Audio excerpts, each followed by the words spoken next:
Assalamualaikum warahmatullahi wabarakatuh. Kepada yang terhormat Bapak Dr. Iis Arifuddin MAG selaku dosen pengampu mata kuliah Ushul At-Tarbiyah kelas A32 PJJ PAI IAIN Syekh Nurjati Cirebon, dan kepada teman-teman kelas A32 pada khususnya.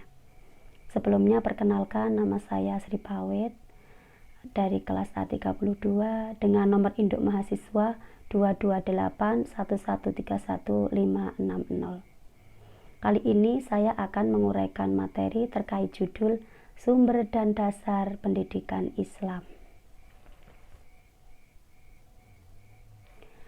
Pendidikan Islam merupakan unsur terpenting bagi manusia untuk meningkatkan kadar keimanannya terhadap Allah Subhanahu wa Ta'ala. Karena tanpa mengenal dasar-dasar ilmu pendidikan Islam, mereka akan sulit untuk mendekatkan diri kepada Allah.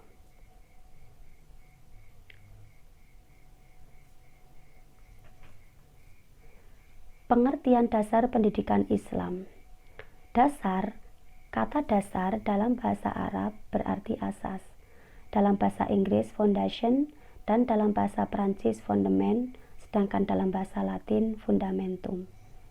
Secara linguistik berarti dasar, dasar pokok atau dasar dari segala sesuatu, baik berupa pendapat, ajaran maupun peraturan yang fungsi dasarnya adalah untuk memberikan arah kepada tujuan yang ingin dicapai.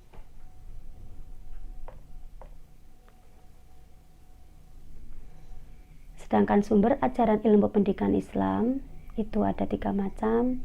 Yang pertama adalah Al-Quran, di mana dalam Al-Quran metodenya sesuai dengan kebutuhan manusia dan bertujuan untuk menciptakan individu yang berilmu, beriman, dan senantiasa mengesahkan Allah.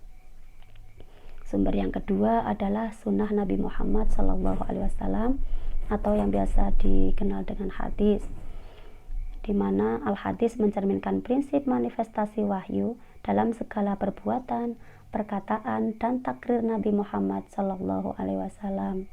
Sedangkan sumber yang ketiga adalah ijtihad, yang dimana kaidah-kaidah yang diatur oleh para mujtahid tidak bertentangan dengan Al-Quran dan hadis.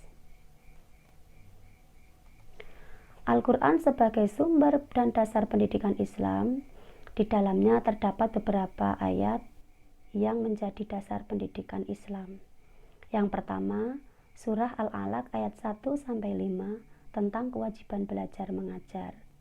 Yang kedua, Surah At-Taubah ayat 122 tentang kewajiban belajar mengajar. Yang ketiga, Surat Adz-Dzariyat ayat 56 tentang tujuan pendidikan.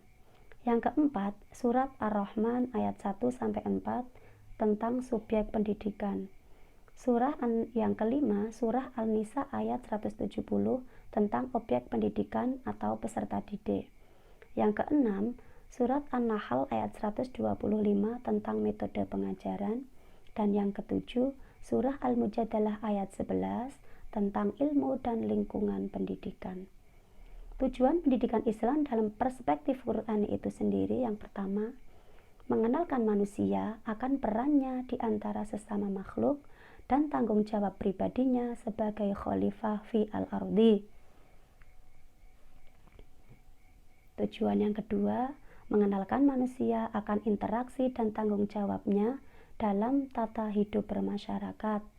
Tujuan yang ketiga, mengenalkan manusia akan alam ini dan mengajak mereka untuk mengetahui hikmah diciptakannya serta memberikan kemungkinan kepada mereka untuk mengambil manfaat dari alam ini. Dan tujuan yang keempat, mengenalkan manusia akan pencipta alam ini, yaitu Allah Subhanahu wa Ta'ala, dan memerintahkan mereka untuk beribadah kepadanya. Sumber yang kedua adalah al-hadis, di mana di dalam dunia pendidikan, hadis memiliki 2 manfaat pokok.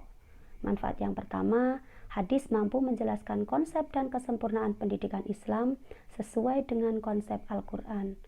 Sedangkan manfaat pokok yang kedua, hadis dapat menjadi contoh yang tepat dalam penentuan metode pendidikan Islam.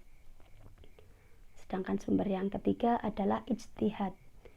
Ijtihad di bidang pendidikan sendiri semakin dibutuhkan, sebab ajaran yang terdapat dalam Al-Quran dan Sunnah hanya sebatas pokok-pokok dan prinsip-prinsipnya saja. Ijtihad dalam bidang pendidikan menjadi referensi pengembangan pendidikan Islam. Dari uraian di atas dapat kita simpulkan bahwa yang menjadi sumber dan dasar pendidikan Islam, Al-Quran merupakan sumber yang pertama, sumber yang kedua adalah hadis atau sunnah, dan sumber yang ketiga adalah ijtihad. Demikian uraian dari saya, semoga bermanfaat dan terima kasih atas perhatiannya. Sampai berjumpa di lain kesempatan. Wal afu minkum. Assalamualaikum warahmatullahi wabarakatuh.